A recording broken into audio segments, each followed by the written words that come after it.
பெரியாறு அணை பகுதியில் கேரள அரசு காவல் நிலையம் அமைப்பதை ஏற்க முடியாது என தமிழ் மாநில காங்கிரஸ் கட்சி தலைவர் ஜி.கே. வாசன் தெரிவித்துள்ளார்.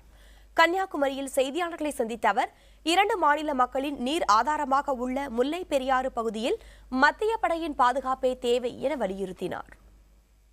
முல்லை பெரியார் அணையை பொறுத்தவரையில் மத்திய அரசுடைய பாதுகாப்பதற்கு தேவை என்பதில் மாற்று கருத்து இருக்க முடியாது. 2 அரசாங்கங்கள், கேரள அரசாங்கம், தமிழக அரசாங்கம், இந்த 2 அரசாங்கத்திலே அதன் கீழ் வாழுகின்ற மக்களுக்காக பொதுவான முறையிலே அதிலிருந்து பாசனத்திற்கும் குடிப்பதற்கும் தண்ணீர் கிடைக்கும் போது தனி ஒரு அரசாங்கம் சொந்தம் கொண்டாடுவது என்பது ஜனநாயகத்திலே அது ஏற்புடையது அல்ல.